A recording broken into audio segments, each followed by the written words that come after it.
Est-ce qu'il y a des enfants de Dieu ici ce matin? Amen. Je voudrais que tu te rappelles à toi-même que tu es un enfant devant Dieu. Alléluia. Amen. Le Seigneur Jésus nous a appris que si nous ne nous convertissons pas et que nous ne devenons pas comme les petits-enfants, nous n'entrerons pas dans le royaume. N'est-ce pas? La plupart d'entre nous ici a déjà vu le royaume dans son esprit, selon qu'il est écrit. Si tu ne nais de nouveau, tu ne peux voir le royaume. Tu ne peux pas prendre conscience que le royaume de Dieu existe. La nouvelle naissance que la plupart d'entre nous a expérimenté lui a permis de prendre conscience que tout ce que nous voyons n'est pas tout ce qui existe, n'est-ce pas? Et qu'il y a une réalité plus importante que ce que nous voyons, appelé le royaume de Dieu. N'est-ce pas que vous avez en vous ce témoignage que le royaume de Dieu existe? N'est-ce pas? Par la foi, nous le savons. C'est le miracle de la nouvelle naissance. Par contre, pour expérimenter ce royaume dont nous avons pris conscience, nous devons avoir une attitude d'enfant face à la parole. Alléluia. C'est-à-dire qu'à chaque fois que nous ouvrons la Bible, nous devons être humbles, nous devons être simples et nous devons être crédules. Mettre de côté tous nos raisonnements et surtout pour les vieux chrétiens entre guillemets, tous ceux qui sont en Christ depuis longtemps, parfois il est bon de mettre de côté tout ce qu'on sait, qu'on a appris, qu'on a prêché, qu'on a médité sur le même texte. Parce que souvent, comme on le dit, l'obstacle du mieux, ce n'est pas le mauvais, mais c'est le bien. Parfois, quand on sait déjà, on n'arrive plus à savoir plus. Parce que la connaissance enfle, mais c'est l'amour qui édifie. 1 Corinthiens 8, à partir du premier verset. Je dis ça parce que nous allons commencer une nouvelle série et je voudrais que nous abordions cette série, chaque parole des Écritures, comme des petits-enfants. Alléluia. Parce que la plupart des versets que je vais lire aujourd'hui, vous les avez tous lus. Nous les avons tous lus. Mais Dieu veut nous emmener plus loin. Amen. Veux-tu aller plus loin? Amen. Très bien. Alors, commençons dans Hébreux 12 d'abord, pour nous situer en tant qu'Église, là où le Seigneur nous emmène.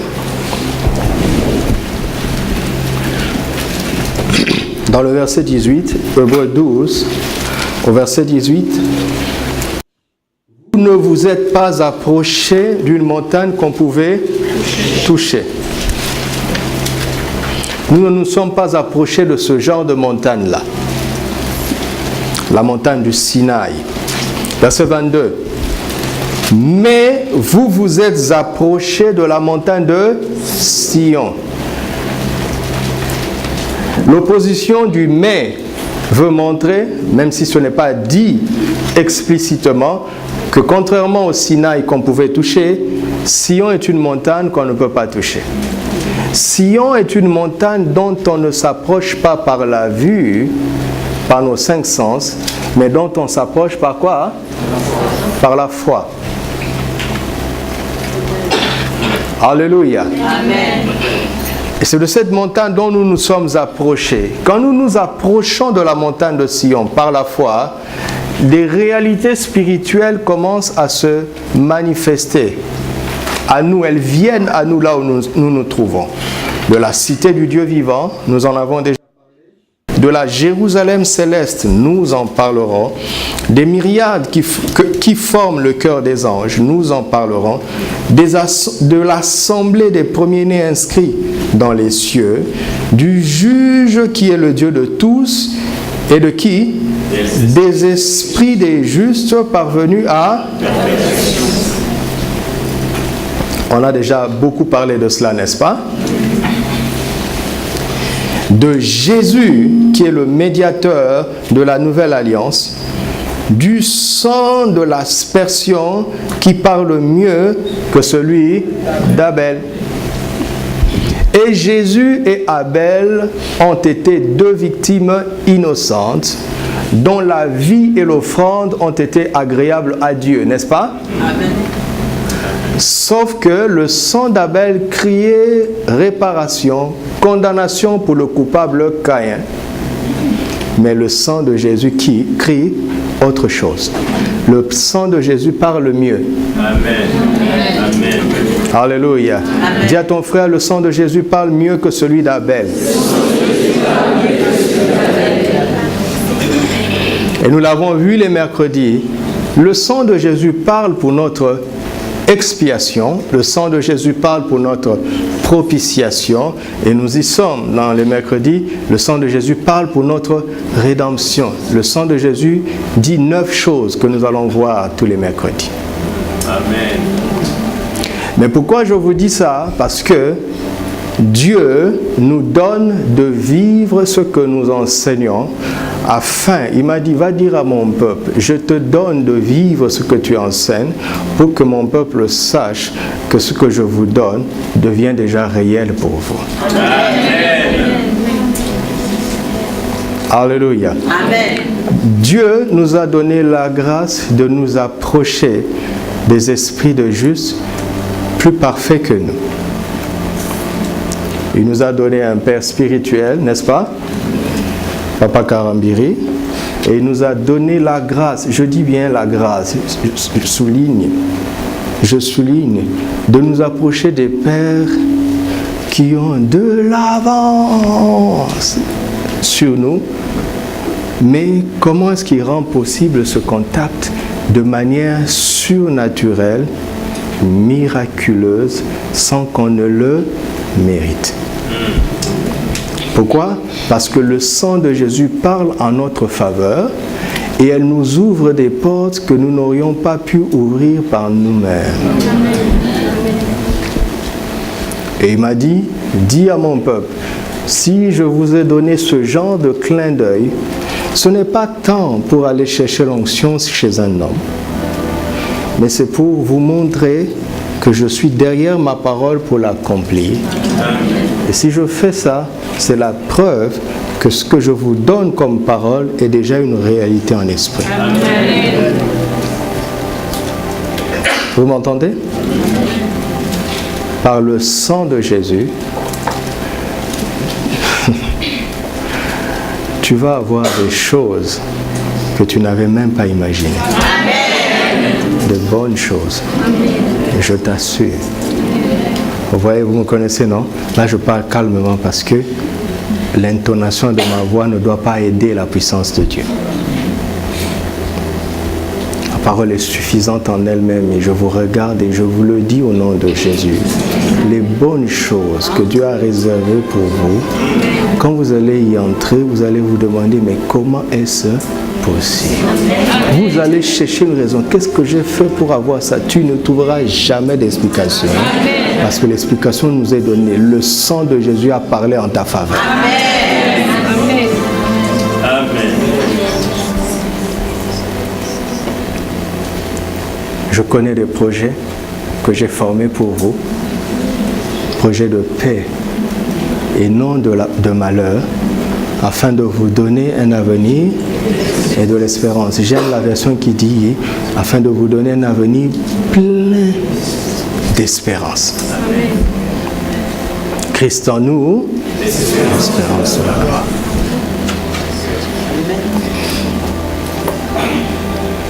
Alors, quand vous avez la grâce d'être en contact avec un esprit de juste plus parfait que toi, quand vous avez la grâce d'être en contact avec un père ou bien avec un aîné dans la foi, vous vous rendez très vite compte que le plus souvent, il n'y a pas de différence dans la théorie. Mais ils ont une longueur d'avance dans la pratique. N'est-ce pas? Comme je dis souvent au pasteur, la vie n'est pas une affaire de titre, c'est une affaire de réalité intérieure. Par exemple, si tu commences, tu es pasteur en formation, pasteur stagiaire, pré-stagiaire, tout ce que vous voulez, selon les titres des organisations, à un moment donné, tu vas devenir pasteur confirmé, comme on le dit entre guillemets, après tu deviens pasteur principal. Quand tu arrives là-bas, il n'y a plus un titre au-dessus. Qu'est-ce que cela veut dire? Cela veut dire que le pasteur qui est devenu pasteur principal depuis 40 ans a le même titre que le pasteur qui est devenu pasteur principal aujourd'hui. Ce n'est pas parce que vous avez le même titre que vous avez la même dimension. Amen. Que les titres ne vous trompent pas. Et quand vous avez cette humilité et cette sagesse, vous vous rendez très vite compte que parfois ce qui prêche, c'est aussi ce que tu prêches. Mais les mêmes mots dans vos deux bouches n'ont pas le même retentissement. Ils n'ont pas la même autorité et donc pas les mêmes répercussions. Et c'est ce qui fait qu'on reçoit des aînés. Alléluia. En Sion, Dieu a fait en sorte que nous nous approchons des esprits de juste, parvenus à la perfection. La perfection vers laquelle nous tendons, il y a des gens qui y sont déjà. Le tout n'est pas dans ta prière avec Dieu. Il y a beaucoup de choses que Dieu a déposées chez quelqu'un à côté de toi. Et si tu ne le reconnais pas, tu passeras à côté. Si tu le reconnais, tu peux gagner 20 ans en 20 minutes de conversation. Croyez-moi, je sais de quoi je parle. Vous savez qu'on n'était pas là le week-end passé, non? Vous savez où on était, non? 20 minutes qui nous ont donné des années de gain. 20 minutes avec un homme. 20 minutes. Le jour où on devait se voir, je me préparais dans la prière et je disais, Seigneur, qu'est-ce que je peux lui poser comme question? Et je disais au Seigneur, est-ce que j'ai le droit de lui demander s'il a commis des erreurs? Et s'il y a des choses qu'il regrette, si jamais il devait recommencer, qu'est-ce qu'il ferait de mieux? Cette question était sur mon cœur, mais je me disais, ai-je le droit d'oser poser une telle question? Après des heures de méditation dans la prière, je me suis dit, je n'oserais pas poser cette question. Dès qu'il nous a reçus, l'une des choses qu'il nous a dites, tout ce que vous avez vu de bien ici, c'est Jésus qui l'a fait. Tout ce que vous avez vu de mal, c'est moi qui l'ai fait. Jésus ne fait jamais rien de mal. Il te résume le ministère en une phrase.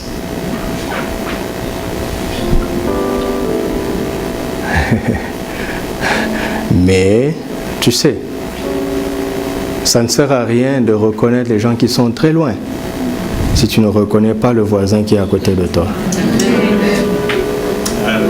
Tu comprends? Ça marche comme ça. Est-ce que vous comprenez mon langage? Amen. La vie en Sion se passe comme ça. C'est toujours par la foi. Alléluia. Donc, la grandeur dans l'esprit se trouve dans la pratique. Amen. Ok? Elle se trouve dans la pratique. Celui qui est plus mature que toi ne le démontre pas par sa connaissance théorique, mais par le produit de sa vie. Alléluia. Amen. C'est pour ça que dans cette dimension des choses spirituelles, nous parlons de la pratique, n'est-ce pas? Nous avons parlé de l'activité spirituelle de la prière. À partir de maintenant, nous commençons une grande série que j'ai intitulée « La pratique spirituelle des biens périssable. Amen. Ça, c'est la nouvelle série. En fait, c'est la pratique spirituelle de l'argent. Mais pour ne pas choquer les gens,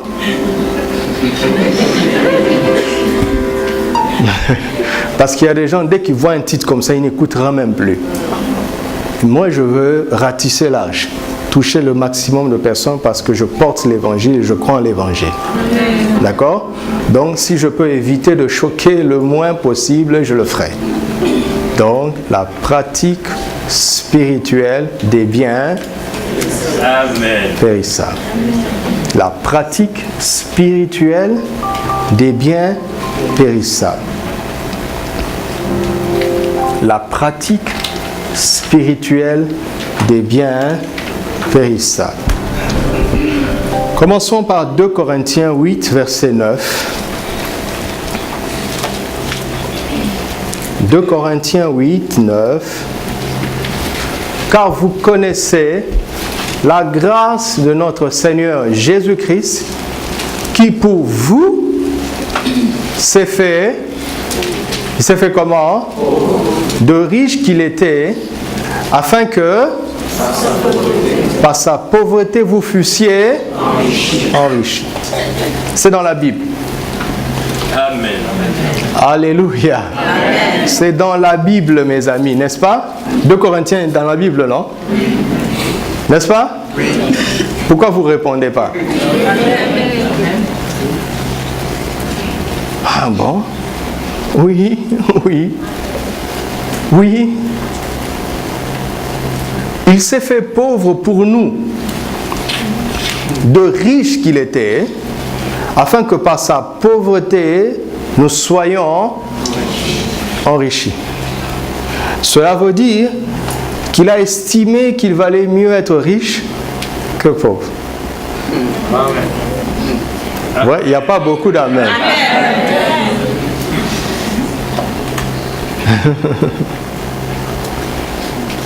Eh oui, oui. Retenez ça. Retenez ce passage. 1 Pierre, maintenant, verset 1, 18 à 19. 1 Pierre 1, 18 à 19. Sachant que ce n'est pas par quoi? Par quoi? Par quoi? Quelles sont ces choses périssables? De l'argent ou de... Alléluia. Amen. L'argent et l'or sont des choses périssables. Que vous avez été rachetés de la vaine manière de vivre que vous aviez hérité de vos pères, mais par le sang précieux de Christ. Amen. Amen. Vous avez vu, il y a un mais là-bas. Ok? Oh, les petits enfants du royaume, il y a un mais, n'est-ce pas? Amen. Il y a d'une part l'or et l'argent, d'autre part il y a le sang précieux de Christ. D'une part, les choses périssables, et on dit mais, ça veut dire que le sang précieux de Christ n'est pas une chose périssable. L'argent et l'or sont des choses périssables. Le sang précieux de Christ n'est pas une chose périssable.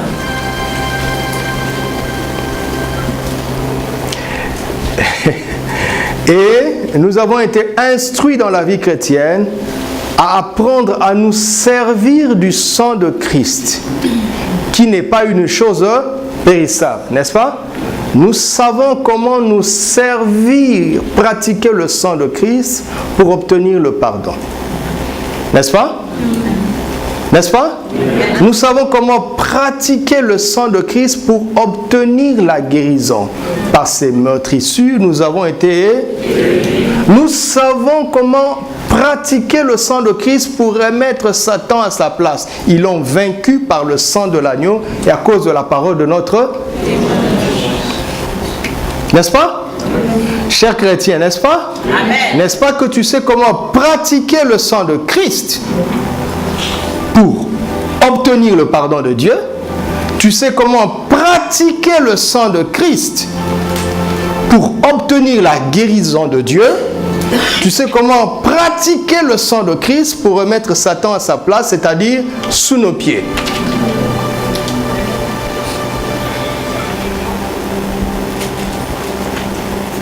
Nous savons comment pratiquer passez-moi l'expression, cette chose impérissable qu'est le sang de Christ. Et le sang de Christ a une valeur supérieure à l'argent et à l'or. Et Dieu m'envoie te montrer comment maintenant pratiquer les choses périssables, l'argent et l'or, pour accéder à un certain nombre de choses dans le cadre de la révélation des Écritures. Tu ne peux pas me dire que ça ne t'intéresse pas parce que je te dirai tout de suite que tu mens. Parce que tous les efforts que tu fais chaque jour dans la vie, c'est pour avoir de l'argent. Tu ne peux pas venir faire semblant ici à l'église, alors que tous les jours tu te bats pour avoir plus d'argent.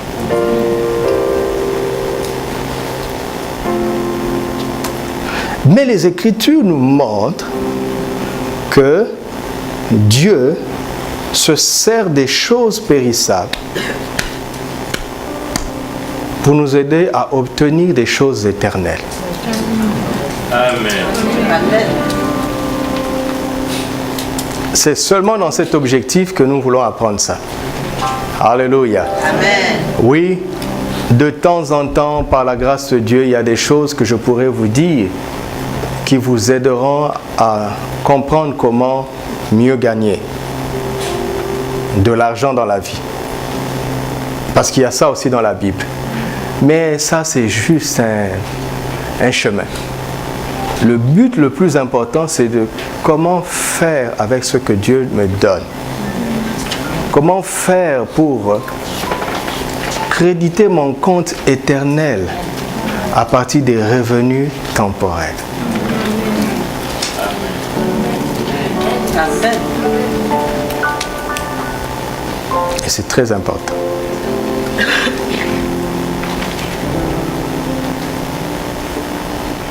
La version du semeur dit ceci: vous avez été libérés de cette manière futile de vivre que vous ont transmise vos ancêtres, et vous savez à quel prix. Ce n'est pas par des biens qui se dévaluent, comme l'argent et l'or. Non, il a fallu que Christ, tel un agneau pur et sans défaut, verse son sang précieux en sacrifice pour vous. L'or et l'argent sont des valeurs qui se dévaluent. Le sang de Jésus est une valeur qui conserve à jamais sa force. Il ne dévalue jamais.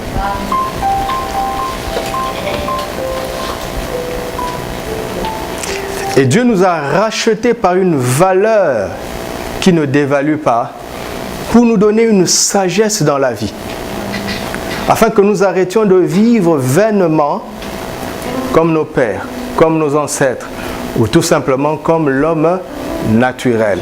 Parce que l'homme naturel est incapable de faire bon usage, un usage divin des biens que Dieu lui donne. Il n'a pas cette sagesse en lui. Le sang de Jésus nous a sauvés, nous a placés dans l'éternité, mais le sang de Jésus nous a donné aussi la sagesse que l'homme naturel n'a pas, et qui fait que nous ne vivrons pas vainement sur la terre. Toutes les possibilités et les opportunités que Dieu nous donnera, le sang de Jésus nous donne la sagesse en nous-mêmes par le Saint-Esprit pour pouvoir en faire bon usage, afin de pouvoir obtenir des biens éternels à partir des biens temporels. Quelqu'un saisit ça? Est-ce que ça t'intéresse? J'ai remarqué dans la vie que le plus important, ce n'est pas d'avoir, mais de savoir faire. C'est de savoir quoi faire avec ce qu'on arrive à avoir. Vous vous souvenez de la parabole des talents, n'est-ce pas? Il avait donné à l'un 1, à l'autre 5, à l'autre 10 talents. Chacun selon sa capacité. Mais il attendait d'eux de fructifier ce qu'ils avaient reçu.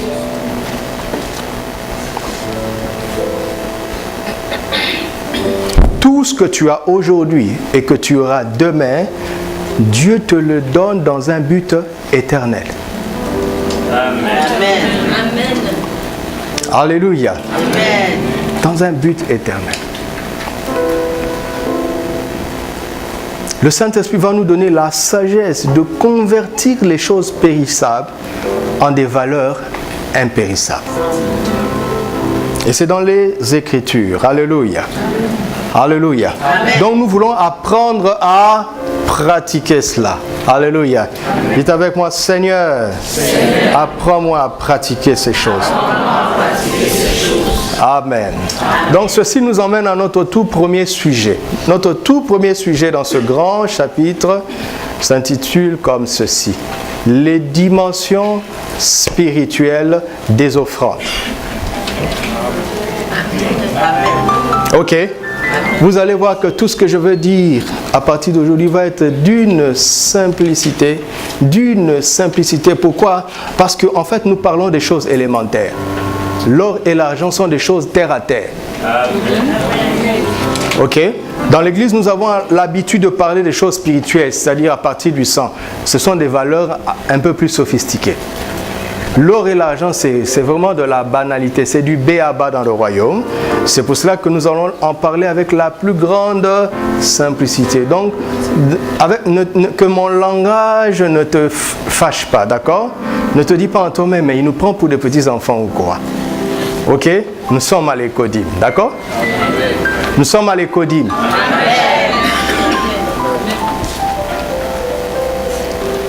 Nous allons comprendre les dimensions. Vous savez, tout ce que vous voyez ici a une dimension spirituelle. Tout. Tout ce que tu touches, tout ce que tu vois vient de l'invisible. N'est-ce pas? Hébreux 11.3. Car c'est par la foi que nous reconnaissons que le monde a été créé par la parole de Dieu, en sorte que ce qu'on voit, n'est-ce pas, vient de quoi? Ça vient de quoi? De ce qu'on ne voit pas. Tant que tu as vu, dès l'instant où tu vois quelque chose, d'accord, comprends tout de suite que ce que tu vois est le reflet naturel de quelque chose d'invisible. Tout, la caméra, la montre, ok, les chaussures, les vêtements, l'écran, c'est fou, hein? Les murs, les briques, les pierres, les plantes. S'il n'y avait pas son équivalent, sa source dans l'invisible, cette chose n'existerait pas. Vous m'entendez? Amen.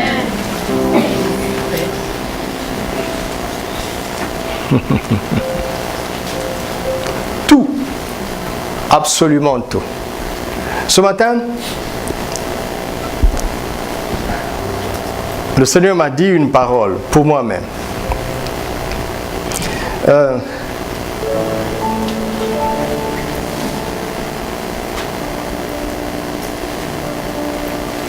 ne sais pas si je dois le dire. Bon, continuons. D'accord? Ok, donc les dimensions spirituelles des offrandes. Les dimensions spirituelles des offrandes. Marc chapitre 12, verset 41 à 44. Jésus s'étant assis vis-à-vis du tronc, regardez quoi? Comment? La foule y mettait de l'argent. Ok? Vous saisissez le tableau? Jésus était assis où? Vis-à-vis du tronc. Pour faire quoi? Pour regarder comment? Hein? La foule y mettait de l'argent. Mes amis, Quand le panier des offrandes va commencer à passer, aujourd'hui, à votre avis, Jésus sera où? Hein? En face de la sœur ou du frère qui emmène le pain. Et il s'intéresse pas seulement à ce que tu mets, mais à comment. Si tu n'es pas comme un enfant, si tu ne lis pas ce texte comme un enfant, ces détails, on allait vite passer. C'est choquant pour moi de me dire, Seigneur, quel est le moment le plus évident où Jésus est en face durant le culte? Le moment le plus évident.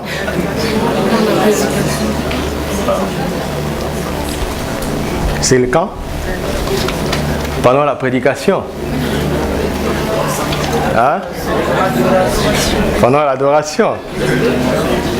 Pendant l'intercession. Pendant les annonces. Pendant qu'on accueille les nouveaux.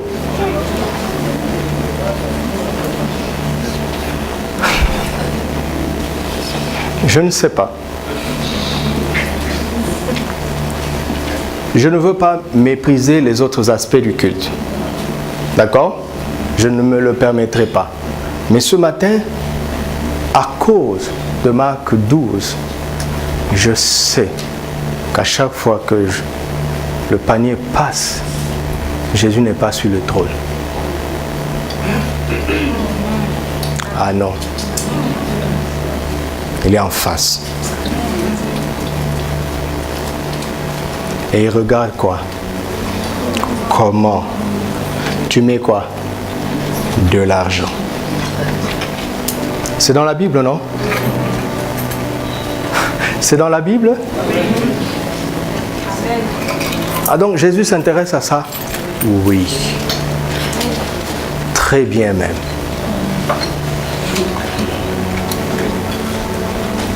N'allez pas dire que j'ai dit que Jésus ne s'intéresse pas à autre chose. Je n'ai pas dit ça.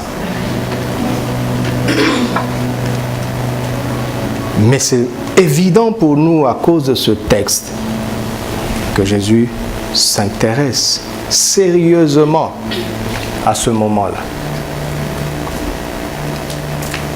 Ok? Est-ce que je peux continuer? Alors, plusieurs... Comment? Ça veut dire que dans le temple, il y avait beaucoup de riches. Amen. Il y a des petits-enfants ici? Amen. Et il y a des petits-enfants? Amen. On dit quoi? Quelques riches de la ville?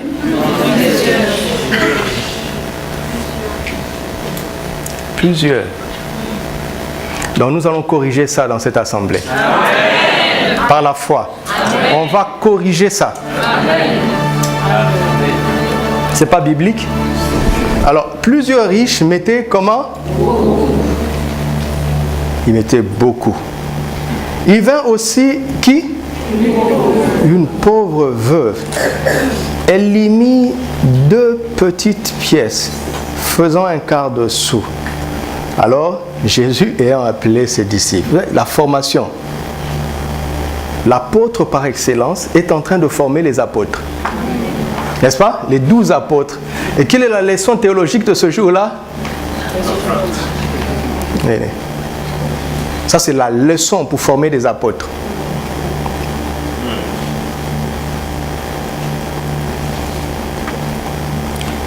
Et leur dit, je vous le dis en vérité, cette pauvre veuve a donné plus qu'aucun de ceux qui ont mis dans le trône. Seigneur. Eux ont donné beaucoup et elle a donné un quart de sou. C'est quoi ton arithmétique? Il y a une raison. C'est pour ça qu'il dit, il regardait comment. Pas quoi, mais comment. Il regardait pas quoi, ce qu'on donne, mais il regarde comment. Vous entendez? Vous avez une enveloppe de 10 000 et une enveloppe de 2. Si tu regardes quoi, tu vas dire que 10 000, c'est mieux que 2. Mais Jésus, pendant les offrandes, il ne s'intéresse pas à quoi, mais il s'intéresse au comment.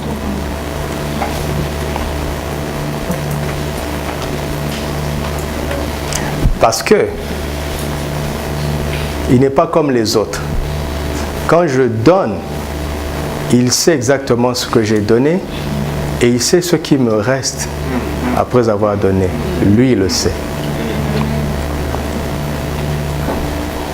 Quelqu'un est en train de dire, pasteur, passe vite là.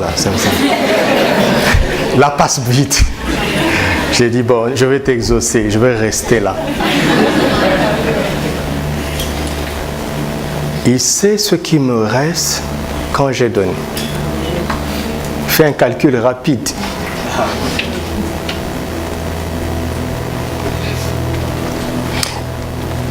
Car tous ont mis de leur superflu, mais elle a mis de son nécessaire. Et une phrase que beaucoup aimeraient effacer de leur Bible. Regarde sur la Bible de ton voisin si cette phrase est soulignée ou bien surlignée. Regarde. Toute arme forgée contre toi sera sans effet. Amen, je souligne. Et mon Dieu pourvoira tous mes besoins selon son richesse. Amen, je souligne.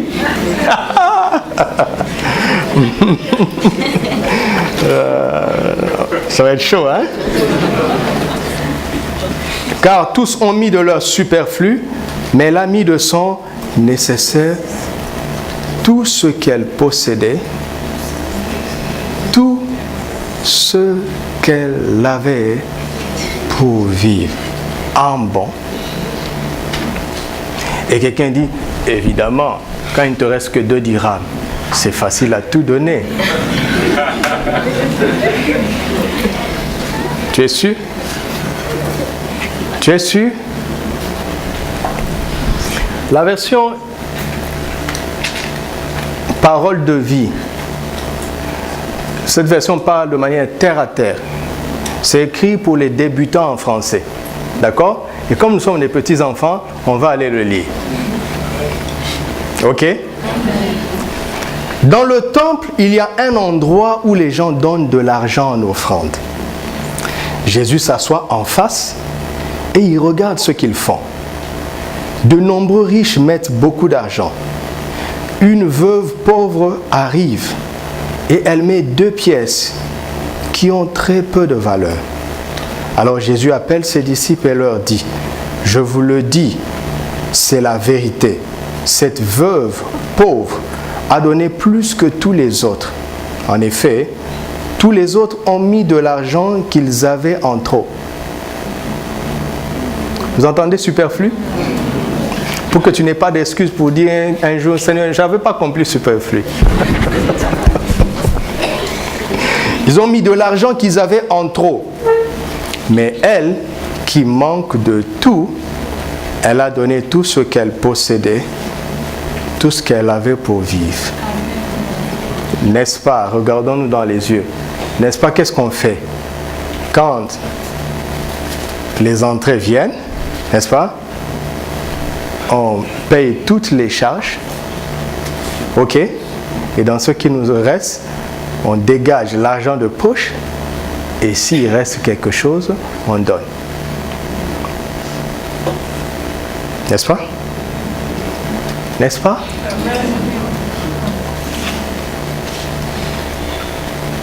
Parole de vie, parole vivante. Puis Jésus s'assit en face du trône et observa les gens qui y jetaient leur offrande. Beaucoup de riches y avaient déjà déposé de fortes sommes d'argent quand arriva une pauvre veuve. Elle y mit 2 piécettes de cuivre valant quelques centimes.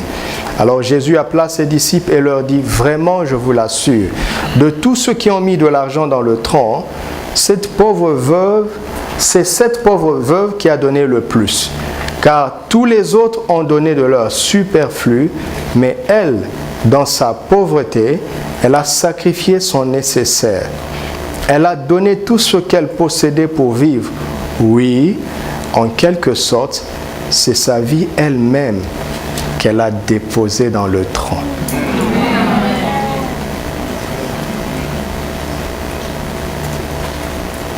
Quelqu'un entend?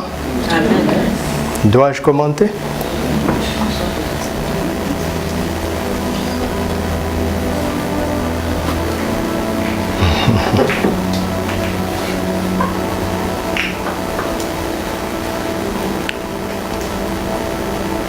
La manière dont nous donnons à Dieu reflète la manière dont nous nous donnons à lui.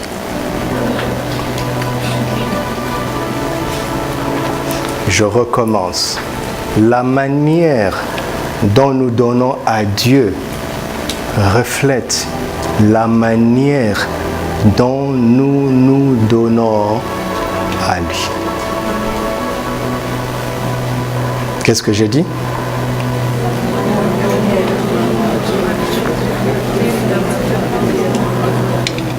Qu'est-ce que cela veut dire?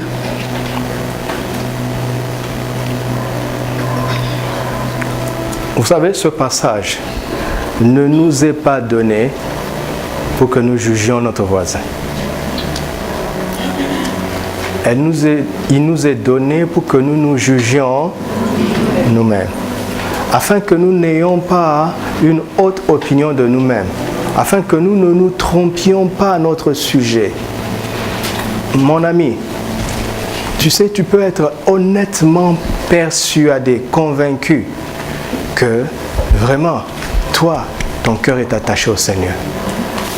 Tu peux vraiment en être convaincu, hein, et te tromper vraiment sans le vouloir. Nous avons besoin des indicateurs, vous comprenez, des thermomètres, des baromètres. Nous avons besoin des jauges qui nous aident à mesurer le niveau de notre relation avec Dieu. J'ai besoin, moi, d'un outil, d'un instrument de mesure qui me permette à moi-même de mesurer le niveau de mon don, de mon engagement, de ma consécration avec le Seigneur. J'ai besoin de ça. Ça, c'est pas pour jauger les autres, hein?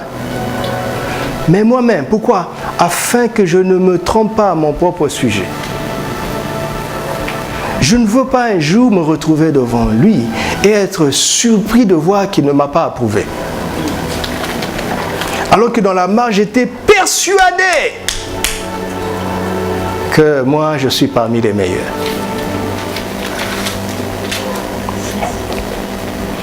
Quand tu étais à l'école, il ne t'est pas arrivé un jour de finir l'examen avec joie et d'être surpris par la note au point que tu dises au prof, moi je veux voir ma copie. Ça t'est pas arrivé? Quand j'ai fait le bac, l'année où je passais le bac, malheureusement, le dernier jour, le jour de notre examen le plus important, malheureusement, l'État a compris qu'il y avait une fuite. Donc ils ont réuni les professeurs rapidement pendant la nuit. Ils ont refait un autre questionnaire. Parce que chez nous, le bac se fait en choix multiple. Donc on arrive, changement. Bon, ceux qui avaient la fuite étaient désemparés. Bon, nous, heureusement, on était dans une bonne école où on ne s'intéressait pas à ces choses. Et dans ma série à moi, parce qu'on faisait le même examen, mais sous plusieurs séries. Dans ma série à moi, il y a des assertions A jusqu'à E. Et s'il n'y a pas de bonne réponse, tu coches F. C'est comme ça que ça fonctionne en RDC. Tu coches F. Et dans ma série à moi, 80% des réponses étaient des F. J'ai refait l'examen 3 fois. Parce que c'est très rare déjà d'avoir un F.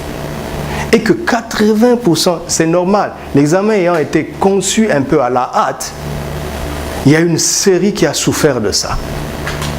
Alors, j'ai refait l'examen 3 fois parce que c'est un cours que je maîtrisais, que j'avais bossé sérieusement. Donc, j'ai eu le temps de le refaire 3 fois. il n'y avait que des F. À la fin, j'étais face à ma conscience parce que c'est un cas anormal, ça n'est jamais arrivé. Parce qu'il y a des gens qui, quand ils ne savent pas, ils remplissent au hasard et ils arrivent à avoir 12 sur 20. Alors j'étais face à ma conscience et je priais. Je dis, Seigneur, qu'est-ce que je veux faire? Le Seigneur ne m'a rien dit, mais j'avais ma conscience. Je dis, mais si je mets A alors que c'est F, qu'est-ce que je suis en train de faire? Je dis, bon, peut-être que je vais perdre. J'ai mis les F. Je suis sorti de l'examen étant triste. Vous savez, les étudiants, comment ils sont, non? Il y a des gens qui sont zélés, il y a des gens qui sont sûrs d'eux dans la bêtise. Sûrs d'eux. Vous savez, je suivais un film où un monsieur était en train de coacher les gens dans la communication. Il y avait plusieurs, l'un maîtrisait vraiment son sujet. Il est venu, il a dit quelque chose de bon. Le prof l'a fait douter. Il a parlé calmement. L'autre a dit n'importe quoi, mais avec assurance. Le prof a dit, celui qui va réussir dans la communication, c'est l'autre. Parce que dans la communication, le plus important, ce n'est pas de dire ce qui est vrai, mais c'est de le dire avec assurance. Mais bon, ça c'est dans le monde. Il faudra venir prêcher ici, le mystère des ailes des dauphins. Avec assurance. Et puis tu dis, oui, j'ai vu un dauphin en Afrique centrale. Hey! Il va mourir, il ne supporte pas la chaleur. Mais les prédicateurs, quand ils parlent fort, les gens disent, prêche, il dit des bêtises. C'est fort ce qu'il dit. Mais comme il le dit avec assurance, les gens disent, prêche, c'est ça. Hey!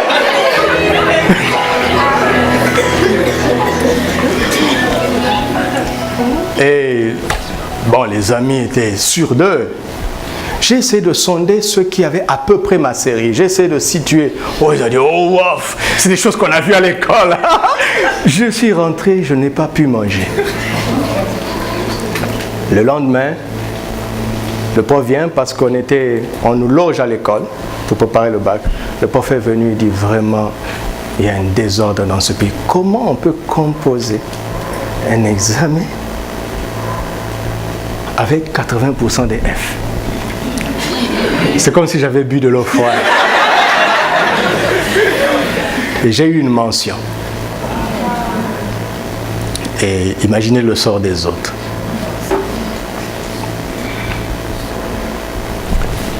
Écoute-moi, mes amis. Nous ne sommes pas venus ici pour nous agiter. D'accord? Ou bien pour perdre notre temps.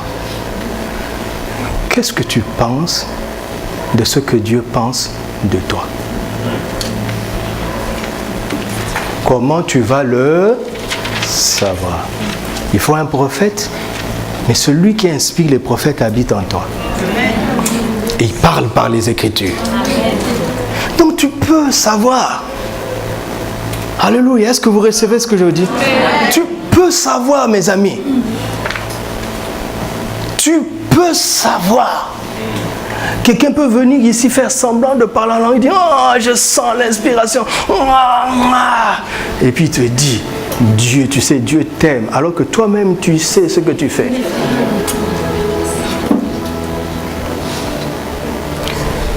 Le Saint-Esprit nous a donné les Écritures comme un miroir. Alléluia. Le miroir sert à quoi? À te montrer ton visage. N'est-ce pas? Dès aujourd'hui, nous pouvons savoir comment Dieu nous regarde. Je vais citer son nom parce que lui-même il a dit, qui ne connaît pas Benny Hinn, qui lève les mains? Tout le monde connaît Benny Hinn. Savez-vous que Benny Hinn, il y a quelques années, 3 ou 4 ans, après une campagne d'évangélisation au Brésil, où il y a eu des miracles de guérison, je cite son nom parce qu'il a dit ouvertement lui-même. À la fin d'une campagne où il y a eu beaucoup de guérisons, il a fait une crise cardiaque parce qu'il a toujours eu un problème cardiaque. Il a frôlé la mort. Il était à l'hôpital pendant des jours. Et il dit, dans le coma, il a vu le Seigneur. Il y avait une longue file. Le Seigneur était debout devant une porte. Et il y avait à côté de lui une personne qui jouait à l'orgue, au piano. Quand ton tour arrive, si la musique est joyeuse, le Seigneur te sourit. Quand il te sourit, la porte s'ouvre, tu entres. Si la musique est comme, tu sais, les requiem, là, des messes de requiem, le Seigneur ferme son visage et le fond s'ouvre. Tu es précipité en enfer. Et Benny Hinn dit, dans la file, tout le monde tremblait comme ça. Normalement, on a l'assurance du salut. Il dit, tout le monde tremblait comme ça parce que personne ne savait quel sera le verdict. Même les gens qui sont entrés ont quand même tremblé. Pourquoi? Parce que c'est par grâce. N'est-ce pas? C'est par grâce. Ne pense pas qu'on viendra devant. Tu sais, moi, je t'ai confessé sur la terre, je t'ai servi. Allez, ouvre-moi la porte, je vais passer. Ça va se passer comme ça. Et Benny Hinn tremblait de tout son être. Quand son tour est arrivé, le Seigneur n'a pas souri. Le Seigneur n'a pas souri à Benny Hinn. Quelqu'un qui a gagné des millions d'âmes. Et il s'est réveillé. Et l'Esprit lui a parlé. Je te donne une seconde chance. Et Seigneur, si tu n'as pas souri à Benny Hinn,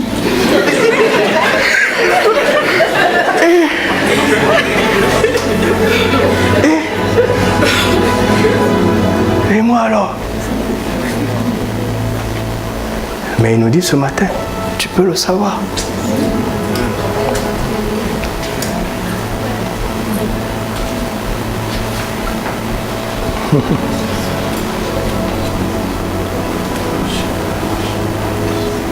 Quand le panier va passer tout à l'heure, c'est un miroir pour toi-même.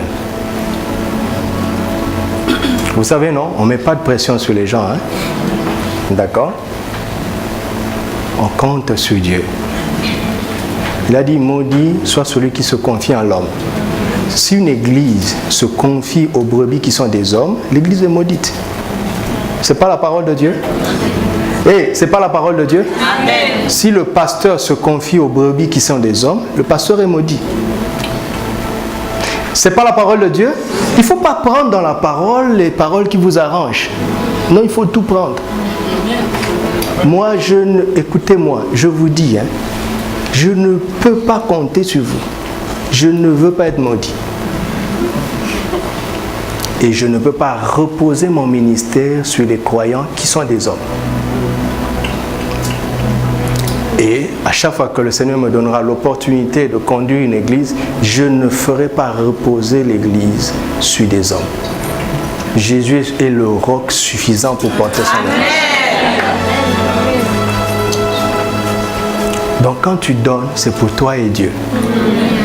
Mon Dieu se pourvoira lui-même.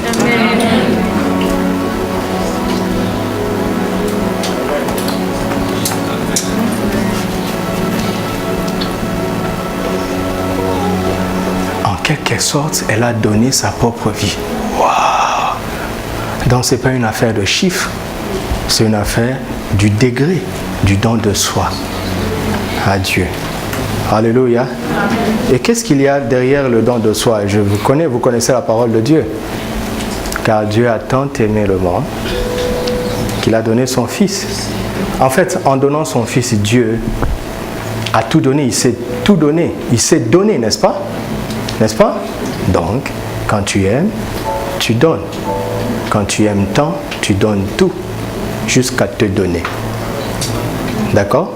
Donc, le niveau de ton amour correspond au niveau de ton don. Le niveau réel de ton amour correspond au niveau de ton don. Amen. Ça, je parle comme ça pour que moi et chacun d'entre nous, nous ne nous trompions pas à notre sujet.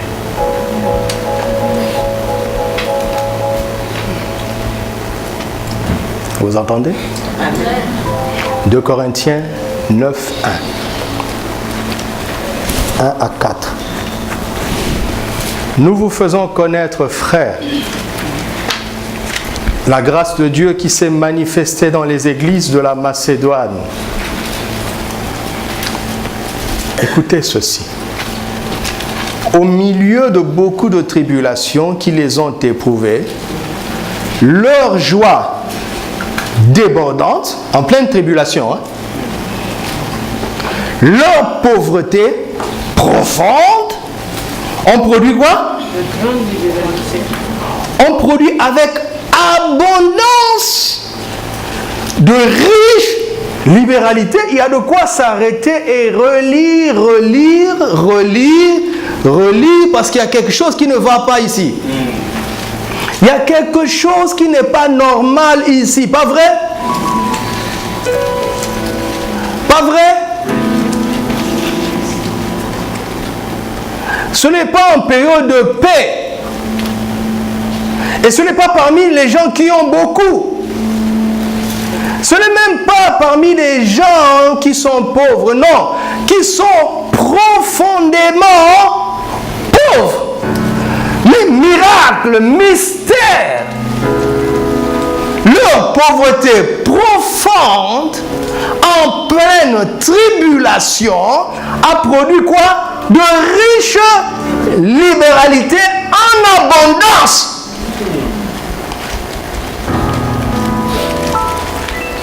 Quand on dit en chaque enfant de Dieu que tu es riche, au point où j'en suis, je ne comprends plus pourquoi on ne croit pas ça. Regarde. 2 Corinthiens 5, 21. Celui qui n'avait jamais connu le péché, Dieu l'a fait devenir péché. D'accord?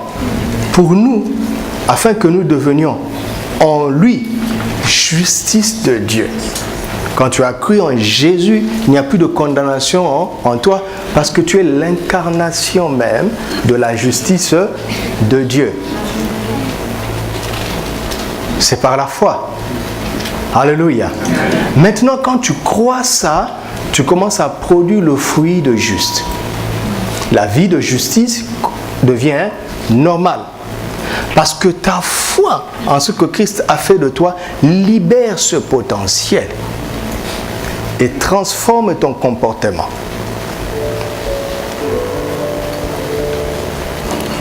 Pareil dans le domaine financier. Pareil. Dieu dit, tu es matériellement pauvre, c'est pas grave. Regarde-toi dans les yeux de la foi. Christ s'est fait pauvre afin que par sa pauvreté tu sois enrichi. Donc si tu as cru en l'œuvre de la croix, c'est déjà fait.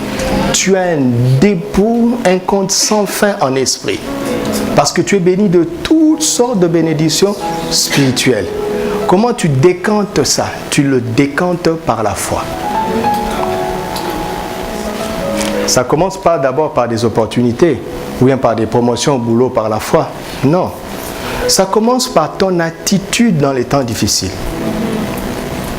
En pleine tribulation, eux, ils avaient une joie comment? Débordante. En fait, ce qui leur a permis de puiser dans leurs ressources spirituelles pour les convertir en ressources matérielles, c'était la joie. Une joie anormale. Une joie là où on ne doit pas être content. Tu comprends? Et quand tu commences à vivre comme ça, tu renverses le cycle des choses naturelles. Tu te positionnes toi-même dans le surnaturel. Pourquoi vous croyez qu'on peut imposer les mains à un malade et il est guéri? Par quel miracle? Quelle perfusion? Pourquoi vous croyez ça et vous ne voulez pas croire le reste? C'est aussi miraculeux que le reste.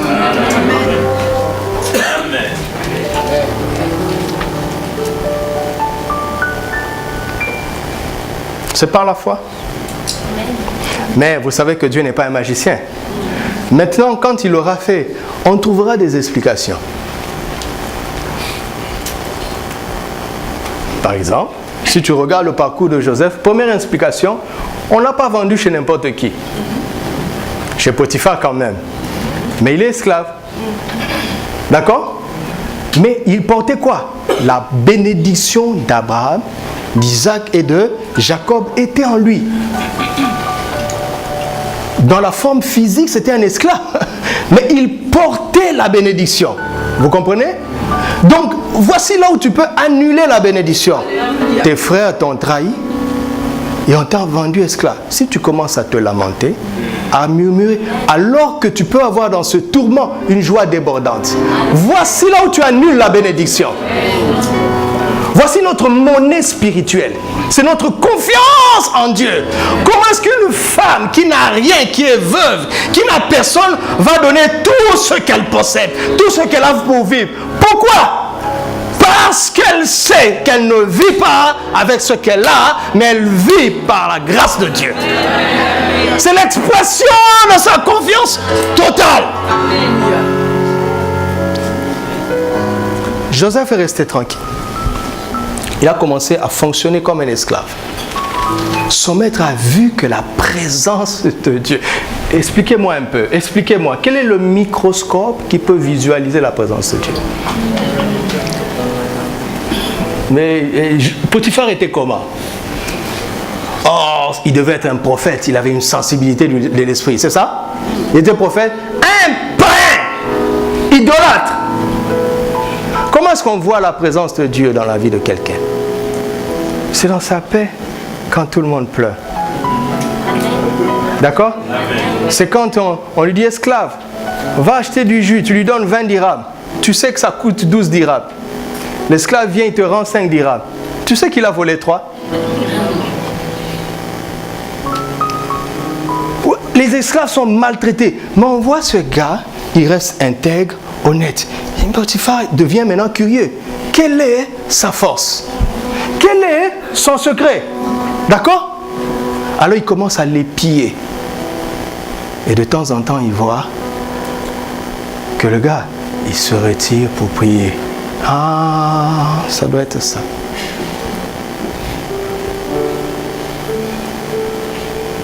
« 18h30, ah chef, excusez-moi, c'est mercredi soir, chez nous il y a la prière. Puis-je continuer le boulot demain? » Pourquoi votre réunion est si importante? Il commence à t'épier. Et petite promotion. Là, vous voyez des explications. En fait, c'est des explications qu'on essaye de trouver. Mais en réalité, la grâce ne s'explique pas. Écoute-moi, tel que tu es assis là, s'il est vrai que tu as reçu la sainteté de Christ, s'il est vrai que tu as reçu la justice de Christ, je te dis que tu as reçu la richesse de Christ. Comment est-ce que tu peux me prouver que tu es saint? Comment est-ce que tu peux me prouver que tu es juste? Si tu ne peux pas prouver la sainteté, la justice, tu ne peux pas non plus prouver la richesse. Mais l'évangile le dit, alors je prends.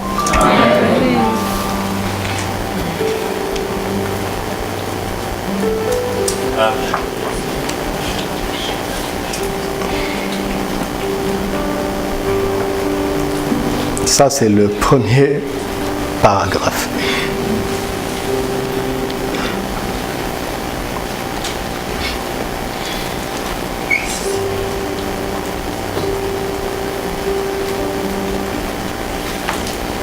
Lisez un peu l'histoire des gens qui sont devenus grands aujourd'hui. La dernière fois que mes parents sont venus ici, comme on a eu beaucoup de temps pour parler, mon père m'a livré un aspect de lui que je ne connaissais pas. Moi, j'ai toujours connu mon père comme un intello, un homme rationnel, intelligent, qui a fait de grandes études. Je ne savais pas que c'était un villageois. Un vrai villageois. Il m'a raconté comment ils ont grandi. Je dis, ouais, moi, quand je me suis éveillé dans ce monde, il était déjà monsieur le directeur. Avec un bon français, des vestes, cravates, des voitures et beaucoup de choses.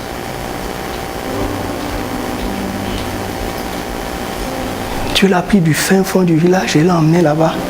Il n'était pas en Christ. Et toi, son enfant légitime, il ne va pas le faire. Ah, laisse la Bible alors. Laisse la Bible. Tu comprends? Laisse la Bible. Quand le Messie se lève, Luc 4, 18, écoutez la déclaration de l'homme oint. Il dit, l'Esprit du Seigneur est sur moi, mes amis. Il est en train de déclarer qu'il entre dans son onction. Pour quel but? Quel est le tout premier but? C'est quoi? De distribuer l'argent aux pauvres. Distribuer l'argent aux pauvres? De faire quoi? D'annoncer une bonne nouvelle aux pauvres. Qu'est-ce que cela veut dire? Qu'est-ce que cela veut dire? Écoutez. Quelle est la bonne nouvelle qu'un pauvre veut entendre? Répondez. Hein? Ok, regardez. Regardez. Quelle est la bonne nouvelle qu'un jeune homme qui n'est pas encore marié, mais je veux le dire, comme ça va choquer et puis ça va ouvrir la fenêtre pour que la parole entre, la porte. Vous voyez? Vous avez un jeune de 28 ans qui n'est pas encore marié et qui brûle de désir pour une fille. Quelle est la bonne nouvelle qu'il veut entendre? Est-ce que Dieu réduit ses standards à cause de nos difficultés? Non. Jésus n'est pas venu dire aux pauvres, vous aurez de l'argent, vous aurez des postes. Il est venu annoncer quoi? La bonne nouvelle, hein, c'est ça? Il est venu annoncer la bonne nouvelle? C'est ça? Ok. Quand on lit Romains 1,16, il est dit quoi? Je n'ai pas honte de quoi? Car c'est la puissance de Dieu. Je n'ai pas honte de quoi? Je n'ai pas honte de quoi? L'évangile. L'évangile, c'est quoi? La bonne nouvelle. D'accord? L'évangile est la bonne nouvelle. Donc, on peut dire aussi, je n'ai pas honte de la. Ou bien on peut dire, l'Esprit du Seigneur m'a oint pour annoncer aux pauvres quoi? Ce que le pauvre a besoin d'entendre, ce n'est pas qu'il aura de l'argent. Il a besoin d'entendre l'évangile. Et c'est ce que je suis en train de faire maintenant. Pourquoi? Parce que l'évangile est la puissance de Dieu pour sauver celui qui croit. Tu comprends? Et on est parfois embrouillé parce que d'une part, là-bas on met évangile, de l'autre côté on met bonne nouvelle. C'est le même mot. Et en grec, on dit annoncer la bonne nouvelle aux pauvres. Ça veut dire littéralement évangéliser les pauvres. Les pauvres n'ont pas besoin d'ONG. Ils ont besoin d'être évangélisés. C'est-à-dire quoi? Ils doivent commencer par la nouvelle naissance. Parce que la nouvelle naissance te connecte à la richesse de Christ et fait de toi un héritier d'Abraham. Vous savez qui c'est? Un héritier d'Abraham, tu sais ce que c'est? Tu sais ce que c'est? Lis Galates 3:29. Si vous êtes à Christ, vous êtes héritier, la postérité d'Abraham. Vous savez ce que c'est?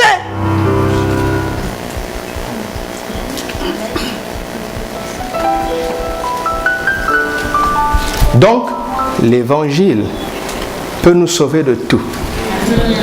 Du péché, de la maladie, de la vaine manière de vivre, de la galère. L'évangile. Tout l'évangile, d'accord? Tout l'évangile. Ça te donne une sagesse. Ça rehausse ta foi. Ça te donne une dignité, une sérénité dans des situations désespérées. Parce que tu reposes sur Christ. Alléluia. Et comme rien n'est plus fort que lui, et que tu es son enfant, je ne sais pas. Je ne sais pas. Comment tu vas faire pour déprimer? Si ce n'est que tu es incrédule.